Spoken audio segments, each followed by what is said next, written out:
দমকা হাওয়া সহ বজ্রবিদ্যুৎ সহ বৃষ্টিপাতের সম্ভাবনা থাকছে দক্ষিণবঙ্গের জেলাগুলিতে। 12 তারিখেও বৃষ্টিপাতের সম্ভাবনা থাকছে। ইন্টেন্সিটি একটু কমবে তুলনামূলকভাবে, তবে দমকা হাওয়া সহ বজ্রবিদ্যুৎ এবং বৃষ্টিপাতের সম্ভাবনা 12 তারিখেও কন্টিনিউ করছে। 13 তারিখে বিক্ষিপ্ত বৃষ্টিপাতের সম্ভাবনা থাকছে দক্ষিণবঙ্গের জেলাগুলিতে। 14 তারিখ থেকে কমবে। মেনলি 14 তারিখ হয়তো লোকালাইজড দু এক জায়গায় হালকা ধরনের বৃষ্টিপাত থাকার সম্ভাবনা। আদারওয়াইজ 14 তারিখ থেকে বৃষ্টিপাত কমবে দক্ষিণবঙ্গে। কলকাতা পার্শ্ববর্তী অঞ্চলে বৃষ্টিপাতের সম্ভাবনা থাকছে। 10-11 তারিখে ইন্টেন্সিটি কিছুটা বেশি থাকার সম্ভাবনা, দমকা হাওয়া বজ্রবিদ্যুতের কিছুটা সম্ভাবনা রয়েছে। তাপমাত্রার খুব একটা উল্লেখযোগ্য পরিবর্তন থাকবে না আগামী 4-5 দিন, অর্থাৎ বৃষ্টিপাত বা মেঘলা আকাশ যতদিন থাকবে ততদিন তাপমাত্রাটা কিছুটা কমের দিকেই থাকবে। বর্তমানে যেটা রয়েছে স্বাভাবিকের কাছাকাছি বা বেশিরভাগ জায়গাতেই স্বাভাবিকের থেকে কম রয়েছে কিছু।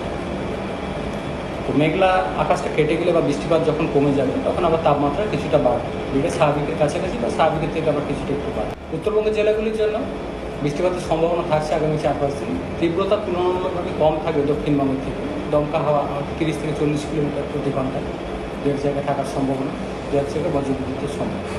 অর্থাৎ ইন্টেন্সিটি ওয়াইজ বৃষ্টিপাতের সম্ভাবনা বেশি থাকছে। থান্ডারস্টর্ম অ্যাক্টিভিটি বজ্রবিদ্যুৎ সম্ভাবনা বেশি দক্ষিণবঙ্গে। আজকে কলকাতায় বৃষ্টির সম্ভাবনা কতটা এবং কী ধরনের? দমকা হাওয়া সহ বজ্রবিদ্যুৎ সহ বৃষ্টিপাতের সম্ভাবনা রয়েছে। হয়তো রাত্রের দিকে কিছু থাকার সম্ভাবনা কলকাতায়। 14 তারিখে দক্ষিণবঙ্গে বৃষ্টিপাত 14 থেকে কমবে। 14 তারিখে তো লোকালাইজড দু এক জায়গায় হালকা বৃষ্টির সম্ভাবনা। মেনলি 10 থেকে 13 এই পিরিয়ডে বৃষ্টির সম্ভাবনা। ইন্টেন্সিটি ওয়াইজ কিছুটা বেশি থাকার সম্ভাবনা 10 থেকে 11 মিনিট।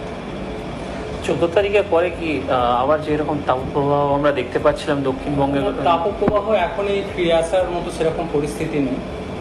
বর্তমানে যেহেতু তাপমাত্রা অনেকটাই কমে গেছে, স্বাভাবিকের থেকে কম চলছে। কলকাতা পার্শ্ববর্তী অঞ্চলে মোটামুটি 30 থেকে 32-এর কাছাকাছি রয়েছে সর্বোচ্চ তাপমাত্রা, স্বাভাবিকের থেকে অনেকটাই কম। স্বাভাবিক যেখানে 35 থেকে 36 ডিগ্রির কাছাকাছি থাকা। তো বৃষ্টিপাত কমে গেলে তখন আবার স্বাভাবিকের কাছাকাছি পৌঁছাবে বা স্বাভাবিকের থেকে কোথাও কোথাও হয়তো সামান্য একটু বাড়বে। তাপপ্রবাহের মতো পরিস্থিতি এখনই আগামী 1 সপ্তাহের মধ্যে নেই, ইমিডিয়েট কিছু নেই। গতকাল যেটা দেখা গেছিল কলকাতার বেশ কিছু জায়গায় শিলাবৃষ্টি হয়েছে। শিলাবৃষ্টির কি আর কোনো সম্ভাবনা থাকছে? না, যেটা বলা হয়েছিল যে ইন্টেন্স থান্ডারস্টর্ম অ্যাক্টিভিটির সম্ভাবনার কথা বলা হয়েছিল, বজ্রবিদ্যুতের সম্ভাবনা ছিল। লোকালাইজড দু এক জায়গায় রিপোর্ট হয়েছে গতকাল, দক্ষিণ 24 পরগনা ও উত্তর 24 পরগনা দু এক জায়গায় লোকালাইজড হালকা ধরনের শিলাবৃষ্টি হয়েছে।